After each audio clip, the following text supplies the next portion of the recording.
Руслан Михайлович, тут интересуются, программа «Летом в отпуск» уйдет?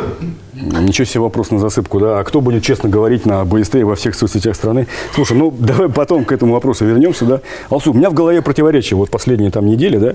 Вот люди, большинство, там 2 месяца были на самоизоляции, но при этом чертовски устали.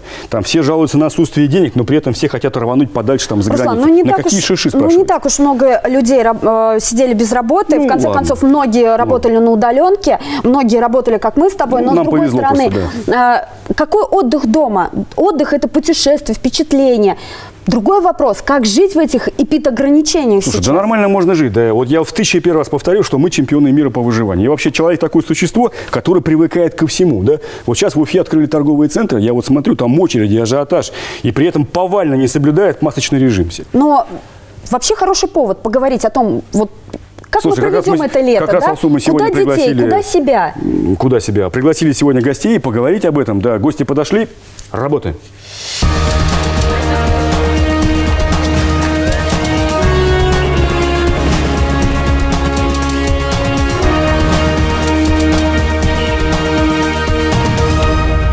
Что мы можем себе позволить? Ковид для нас это испытание большое. У меня уже более 30% легкие были поражены. В любом случае сокращение количества индивидуальных предпринимателей будет. Кто себе, кроме тебя и твоих родных, и картошки, огорода не поможет. Наименее обеспеченные слои нашего населения, они оказались наиболее уязвимы. Пешеходный туризм – это не только здорово, но и здорово. Если бы ковида не было, его надо было придумать. Наступившее лето особенное. Еще не утихла пандемия коронавируса, закрыты международные границы, и многие не смогут провести отпуск так, как они его проводили раньше, на море или в той же Турции. К тому же и с деньгами у многих напряженка. А поправить здоровье с помощью солнца, моря и других природных факторов никому, особенно сейчас, не помешает. Как мы пережили эту весну и что можем позволить себе этим постковидным летом? Вопросов по массовым мероприятиям и большому спорту пока больше, чем ответов. Что делать, если планировать традиционные поездки на курорты и вообще что-либо планировать сейчас крайне сложно? Что же будет дальше с Родиной и с нами? Эти другие важные вопросы мы с Алсу Сликаевой обсуждаем сегодня в студии «Честно говоря» с нашими гостями. Итак, начальник отдела надзора по гигиене детей и подростков Управления Роспотребнадзора по республике Людмила Гатауллина. Хорошо всем известный гендиректор футбольного клуба «Уфа» Шамиль Газизов. Здравствуйте. Руководитель туристского информационного центра «Уфа» Александр Гочаров и экономист, кандидат наук Марина Сазыкина. Здравствуйте, уважаемые Здравствуйте. Гости. Вначале давайте посмотрим видео. Мы подготовили сюжет о том, как разные люди в Башкирии встречают это лето. Этот цветочный салон был закрыт из-за коронавируса. Уфимец Анатолий Олешко какое-то время был близок к отчаянию. Партия цветов на 100 тысяч рублей пропала. Банки не спешили давать отсрочку по кредитам. После того, как карантинные меры ослабили, ему разрешили работать, появилась какая-то надежда. Когда вот берешь и живой цветок выбрасываешь больше, чем на 100 тысяч, обидно, да? Поставщики пошли навстречу. То есть, несмотря на то, что у меня там большие перед ними долги, но они считают, что я быстрее рассчитаюсь, они вот мне предоставили ассортимент. Весна 2020 года может войти в историю как самое черное время года в истории малого бизнеса. Почти все предприниматели на своей шее ощутили тяготы вынужденных карантинных каникул. Вот и тренер по боксу Денис Сурков больше чем на 2 месяца лишился основного дохода. Сейчас он нашел выход. Проводит тренировки на открытом воздухе. Я какую-то часть учеников потерял по причине того, что они потеряли заработную плату, да, в какую-то часть доходов. То есть, соответственно, они не могут оплачивать занятия, да, какая-то часть ушла. Какая-то часть не согласна заниматься на улице просто. Да, я их понимаю, да, потому что человек как бы платит деньги за занятия в зале, как бы, и улица это, ну, другие совсем по комфорту условия, вот. Такой урок сегодня пока невозможен. Татьяна Михайлова до коронакризиса учила детишек в Белебее английскому. По ипотеке купила квартиру, но в марте из-за коронавируса пришлось закрыть свой микробизнес. Теперь вся надежда на себя и на картошку в собственном огороде.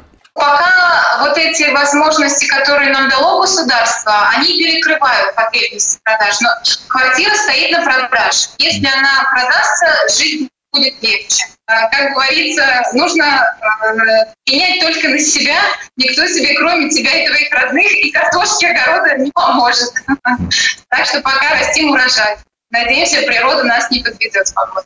Предприниматель Альберт Мухамедяров – живой пример того, что заразиться ковидом можно и сейчас. Вирус он подцепил, когда приехал на пару дней в Уфу по делам.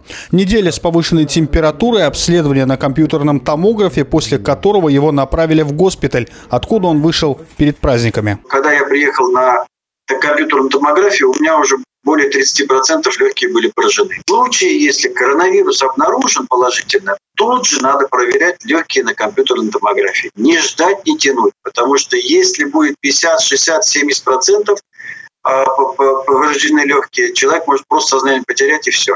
С 15 июня в Уфе открылись городские пляжи, и люди устремились получать заветный витамин D вместе с красивым загаром. Мы не будем соблюдать социальную дистанцию, потому что мы хотим отдыхать, веселиться, загорать. Ну, если заболеем, то мы молодые, у нас хороший иммунитет, мы выздоровеем. Между тем, с 22 июня открываются фитнес-клубы, с 29 июня санатории и дома отдыха, а также спортивные объекты и секции. Однако стоит помнить, что опасный вирус никуда не исчез, и риск заболеть коронавирусом до сих пор остается. Ну, мы пережили очень сложную весну, да, но на самом деле еще ничего не кончилось. Несмотря на то, что наступило лето, вышло солнце, да, все еще впереди. Что мы можем себе позволить этим летом, на что рассчитывать, несмотря на ограничения? Шамиль. Ну, ты знаешь, Слава, мне, честно говоря, что понравилось, когда я смотрел вот эти все репортажи, люди говорят о довольно таких плохих вещах, но у всех улыбка на лице, да. Вот этот задор, который все-таки у нашего народа есть, мне кажется, что позволит нам пережить все вещи, которые там плохие, неплохие, да, но ковид для нас это испытание большое. И как вот я вижу и по своим друзьям, и по своим знакомым, и просто, когда там еду, смотрю, это говорит, мне кажется, что это говорит о том, что у нас классный народ. Вот классный. Вот есть такое противоречие. Вот это, мне кажется, больше. Всю самоизоляцию в соцсетях, да, все жаловались. Все плохо, все почти погибло, катастрофа. Вышло солнце, все задвигалось, сняли часть ограничений. И как-то все, оказывается, не так все плохо. Александр, почему так происходит? Вот вы как считаете? Ну, я тут разделяю оптимизм только в части того, что нам всегда есть чем заниматься, и жизнь продолжается. Но с точки зрения, например, туристического бизнеса, все-таки обстоит все дело плохо. Потому что летний сезон – это основной сезон для туризма в целом у нас в России, и в основном он связан с сезонными отпусками, с временем года, когда люди привыкли отдыхать. Вот. И если мы раньше рассуждали о глубине продаж, то весна перекрыла как бы полностью отсутствием, да, всех продаж, и летний сезон уже точно состоится за минусом. А то, что касается массовых мероприятий, там того же спорта, у вас есть какое-то понимание, определенность, там коридор какой-то решение? Коридор-то есть, например, мы 21-го стартуем, и у нас есть, да, 21 июня мы стартуем, и у нас есть разрешение федеральных властей, что мы можем 10% болельщиков пригласить на стадион. Это уже большой прорыв. И то, что футбол выходит на условную авиасцену, да, это же тоже большая победа для всех. Людмила, скажите, пожалуйста, а кто будет принимать решения и кто вообще принимает решения об ограничениях, о правилах жизни? Вообще в этом плане у нас разработано как бы в целях ликвидации последствий вот этой вот пандемии коронавирусной существует разработанный как бы поэтапный переход к возобновлению работы всех предприятий, учреждений, которые связаны с потребителями. Вот, например, если взять нашу республику, то на сегодняшний день мы, в принципе, уже первый этап прошли. Уже готовы пройти на второй. Но, к сожалению, вот как вы уже и сказали в начале передачи, что у нас за последнюю неделю пошел рост инфекций. Поэтому и особо радоваться, торопиться не надо. Хотя бы вот даже вы говорили вот про летний отдых. Очень положительно и уверенность у нас в том, что все-таки этот летний отдых, он для наших детей будет, не пропадет. Все-таки уверенность есть, что стабилизируется у нас эпидемиологическая ситуация, и где-то в начале, в середине июля мы сможем открыть наши стационарные, пришкольные лагеря, детские санатории. И хотя здесь уже на сегодняшний день созданы ограничения, но даже соблюдая эти ограничения, для детей будет создан отдых. Если кривая заболеваемости вдруг пойдет вверх, если кривая мы вернемся вообще обратно, там, даже до первого этапа? Все возможно. Ничего исключать нельзя. Да, то есть опять рассадят всех по домам. В общем, говорить об этом рано. Как пойдет ситуация, в принципе, как вот она нормально шла, как говорится, в Москве. Москва, в принципе, там ситуация, развернулась, нормально идет. Мы тоже ожидали, что так же у нас пойдет. Но вот видите, такой небольшой сбой. Скажите, Может быть, вот для нашего понимания, да, вот массовые мероприятия, общественные места типа театров, да, стадионы, какие-то места массового скопления людей, это уже третий этап или второй этап? Вот первый этап мы это уже третий этап. Это то есть в самую последнюю очередь будут открывать? В самую последнюю очередь. То есть я думаю, что раньше, чем на осень, рассчитывать не приходится. Да, хотя бы у нас, лагеря и все образовательные учреждения, и детские оздоровительные, у нас тоже должны открываться только на третьем этапе. Марина, скажите, пожалуйста, вот как экономика, бизнес, да, собственно, и обычные люди вот пережили этот период и реагируют вот на то, что происходит?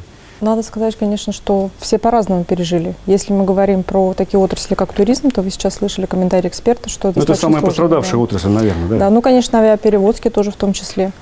Если говорить о текущей ситуации, то я думаю, что по итогам года уже будет понятно, каким образом складывается ситуация. Дело в том, что в любом случае сокращение количества индивидуальных предпринимателей будет, только мы сейчас не можем на данный момент прогнозировать, насколько оно сократится. Спасибо.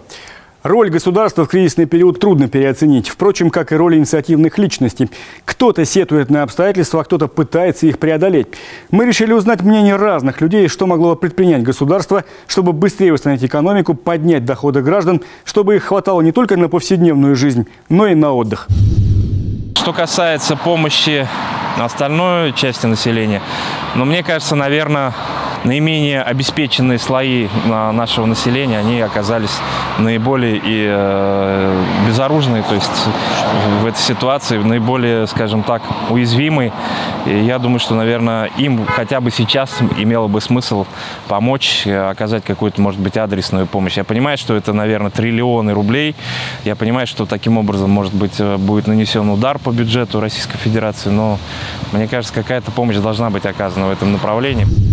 Самая серьезная налоговая нагрузка – это все-таки страховые взносы за сотрудников, то есть однозначно необходимо отменить, однозначно списать налоги, то есть или же какую-нибудь предоставить максимальную скидку по налогу, например, 70%, чтобы это было ощутимо.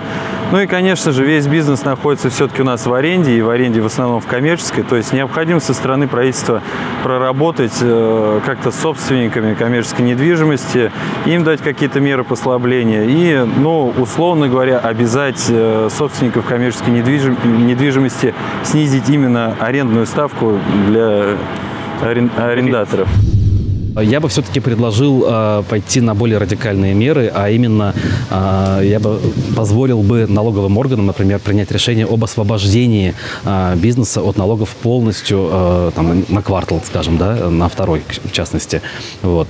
Понятно, по секторам нужно смотреть, наиболее пострадавшим, но именно говорить нужно про освобождение от отдельных налогов. Причем, наверное, в большей степени от тех налогов, которые идут в федеральный бюджет, нежели в региональный, потому что регионы в этой ситуации страдают гораздо больше, чем федеральный центр. Тут очень важный вопрос, да, вот какие меры поддержки, оказывает государство. Вот на месте государства, допустим, Шамиль, какие-то еще дополнительные меры ты бы какие принял для поддержки населения? Да, я не буду за государство говорить, я хочу сказать, что мы определенными льготами, которые дает государство, мы пользуемся. То есть мы берем сейчас кредит, который там по 12 300, да, на каждого человека. На оплату, да. То есть определенными инструментами, которые мы пользуемся. Потом какие социальные там по выплатам, где мы можем сработать, мы работаем над этим. А то, что как рассуждать как государство, я не государство, я не могу. Хотя наверняка есть что сказать. Конечно, есть. Я бы сказал, смеялись бы все. Почему? Зачем? Да зачем? Я же не государство. Хорошо. Я футболист, знаете, у меня круглый мяч и все. Вот мы этим будем заниматься. Какие-то материальные проблемы серьезные испытываем? Они есть. Материальные проблемы же есть и до ковида были.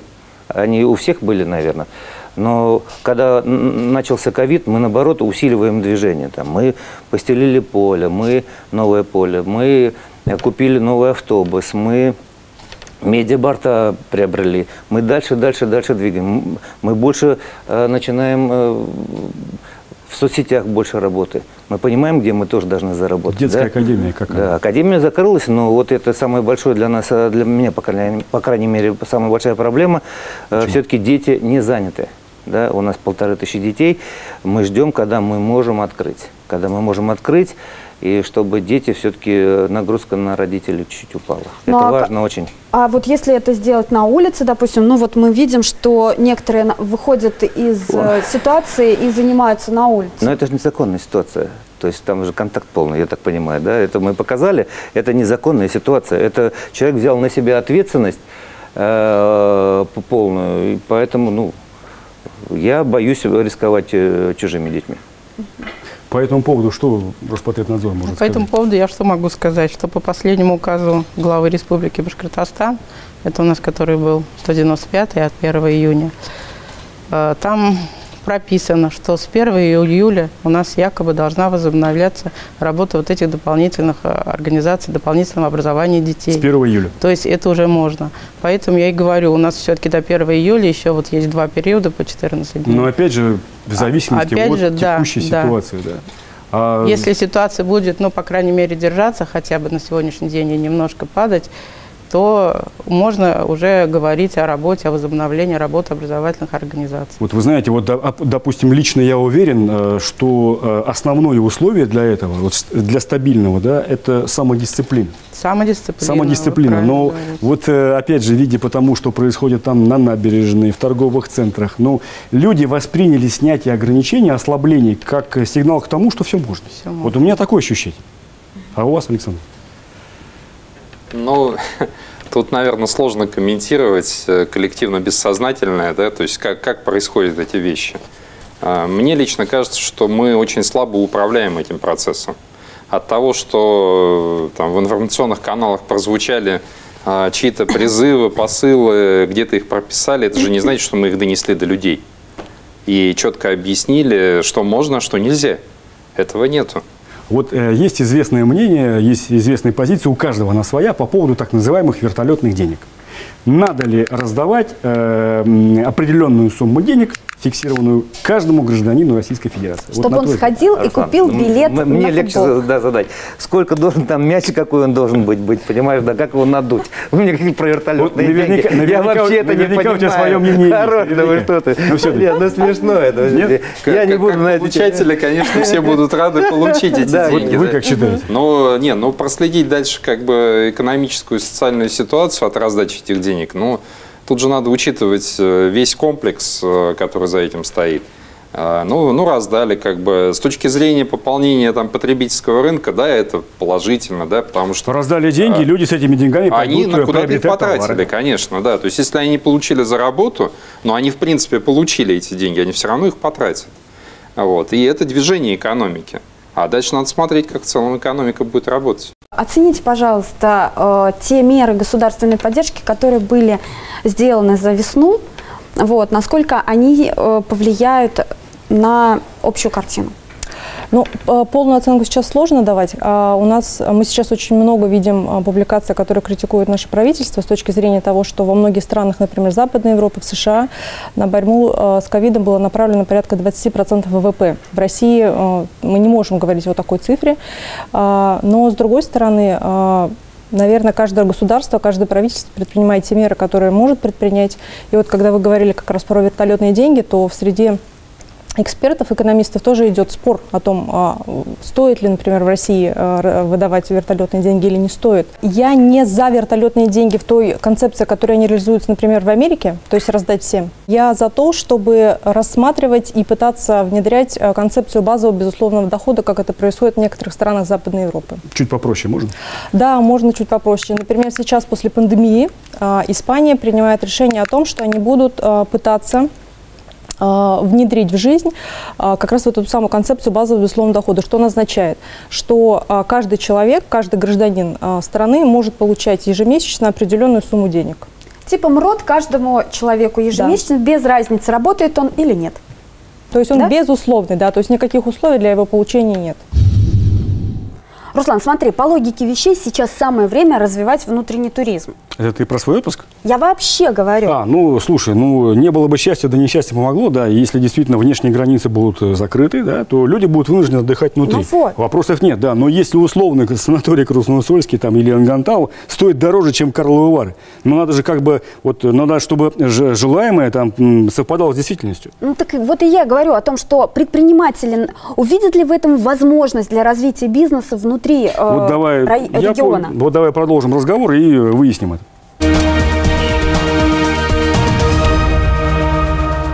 В эфире БСТ, программа «Честно говоря», и сегодня мы обсуждаем, как провести лето в условиях пандемии.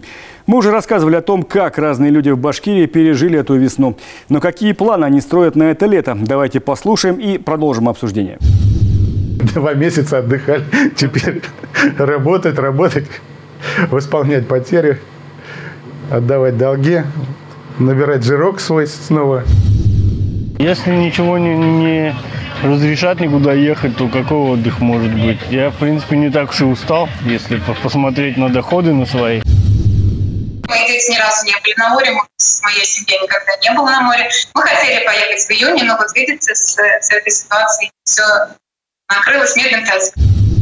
У нас сейчас полевые работы закончены, сейчас начинаем уборку урожая, потом, кормовых культур, потом уже зерновых культур. Так что у меня здесь, как говорится, в деревне дел всегда много. К сожалению, медицина – это та профессия, когда нет времени на отдых, на перерыв. То, что, к сожалению, люди у нас болеют не по расписанию, не в зависимости от времени года. Летом у нас тоже планы работать, так как борьба с вирусом еще не закончена. Кроме коронавируса у нас масса других заболеваний, масса других задач, которые требуют решения. И несмотря на такую небольшую паузу, которую мы посвятили большую часть времени действительно коронавирусу, сейчас нам необходимо вернуться и к реализации нацпроектов, к реализации тех задач и поручений, которые ставил глава республики, чтобы мы их могли вовремя в срок реализовать.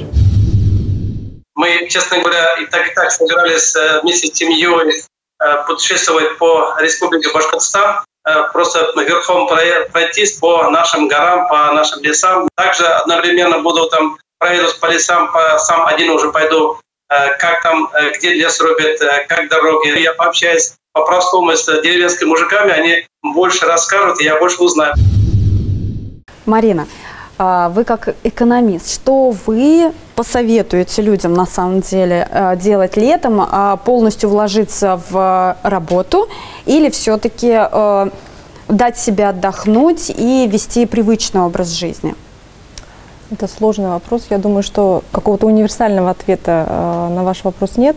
Тут все зависит от того, какие планы были у человека, на самом деле, в какой отрасли он работал, насколько отрасль пострадала и в какой ситуации лично находится он. Если, допустим, отрасль пострадала? Ну, тогда, наверное, есть смысл все-таки работать, и сейчас, наверное, не до отдыха, скорее всего.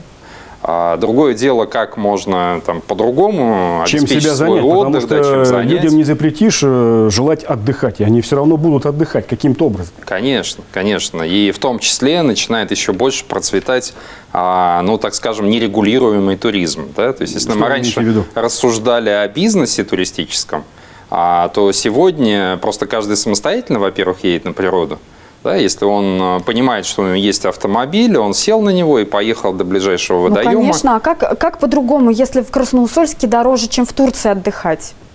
Проще же взять палатку и доехать до туда, поставить ее и наслаждаться природой бесплатно. На самом деле это определенные мифы, да, вот то, что там в Красноусольске дороже. Смотря что с чем сравнивать. Если мы говорим о Красноусольске, то в большей степени это санаторный отдых. Если мы говорим Турция, то это пляж, где вам предоставляют отель и чаще всего берут там завтраком, а все остальное отдых на пляже, который как бы для турков не обходится ничего, да, а мы платим в основном за отели.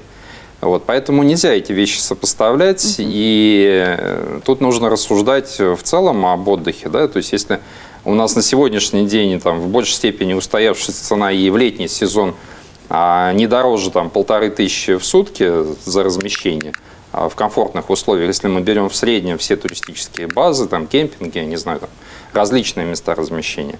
Вот, то есть это приемлемые цены, но Сегодня, скажем, есть страх, во-первых, у тех, кто является собственниками мест размещения, открыться и предоставлять какие-то услуги шире, хотя... Но они не могут принимать это решение самостоятельно, потому что есть ограничения и должно быть решение регулирующих органов. Но в большей степени руководствуются именно страхом, потому что четких рекомендаций, вот прям жестких, можно то-то, нельзя вот это, их нету на сегодняшний день.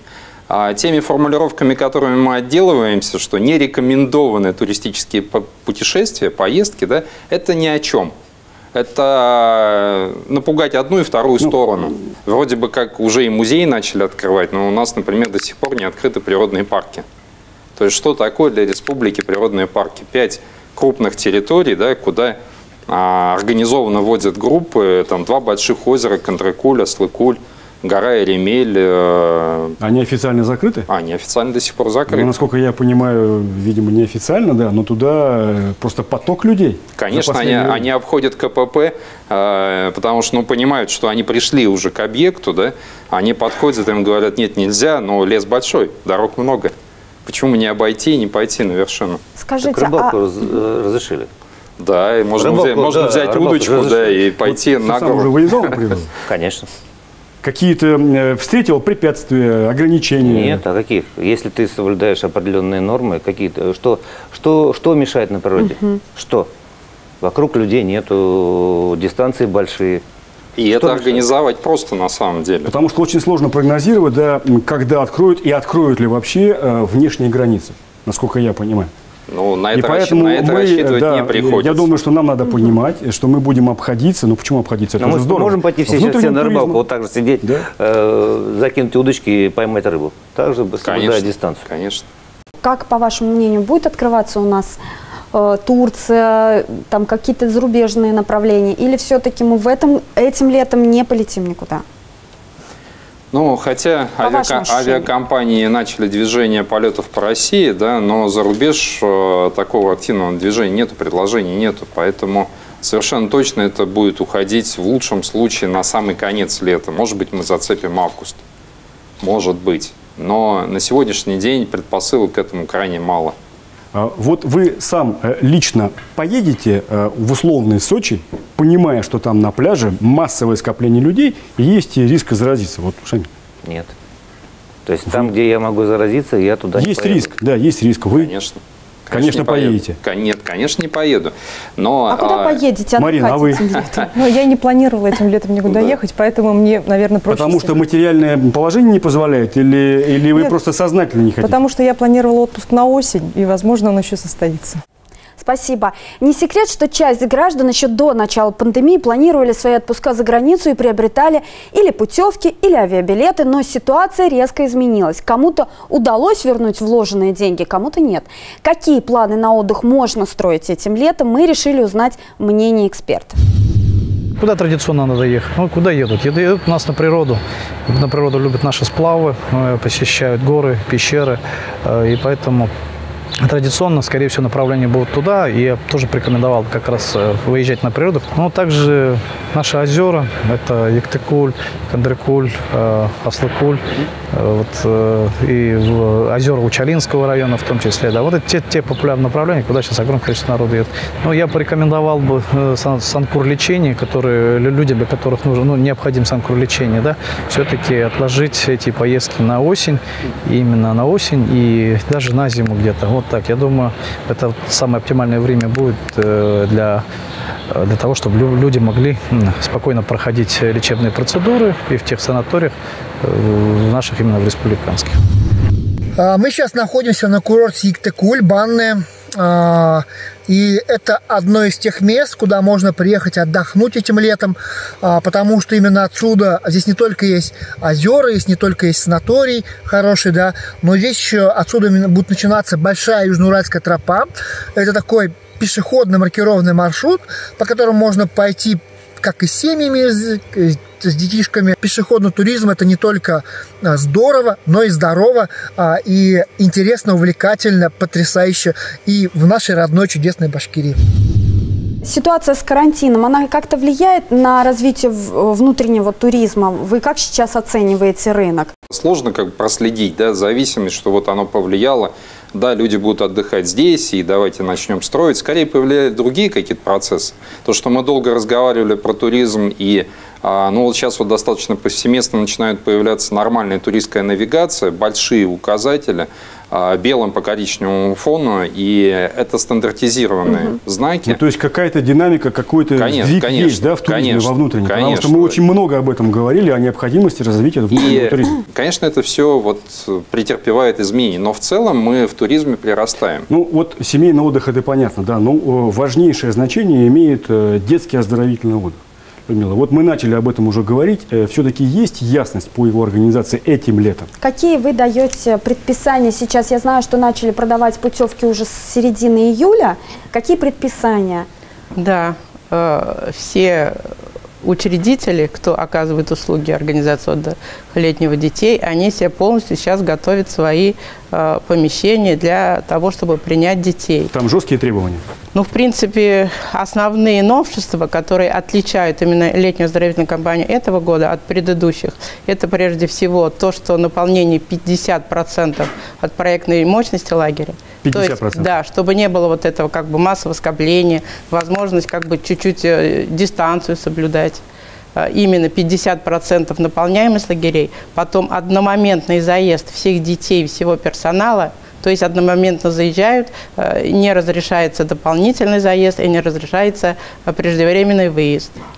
Потом, естественно, это обследование персонала лагерей. В этом году добавляется к обычному медосмотру обследование ИФА, это иммуноферментный анализ, то есть на носительство антител. Простой вопрос, дети должны проходить тест? Нет. Дети представляют только справку о контакте с инфекционными больными, в частности, ковид. Если там что-то где-то было, то медицинское учреждение уже решает, там есть возможность обследования ребенка или нет. У человека будет носительство антител, как это повлияет на его работу? Здесь, в принципе, у нас при носительстве антител разных иммуноглобулинов. Здесь будет у нас определение на носительство М-иммуноглобулина. Это иммуноглобулин именно отвечает о том, что человек является носителем. То есть, либо он переносит скрытую форму, либо, значит, он опасен. Вот таких вот персонал не будут допускать. А у нас делают в Башкирии этот Да, конечно, анализ? Делают. Угу. Хорошо, ну, в допустим, частности, на себя берет эти организации ФБУ, Центр гигиены, эпидемиологии. Это уже принятые решения или это будет ситуация еще развиваться дальше?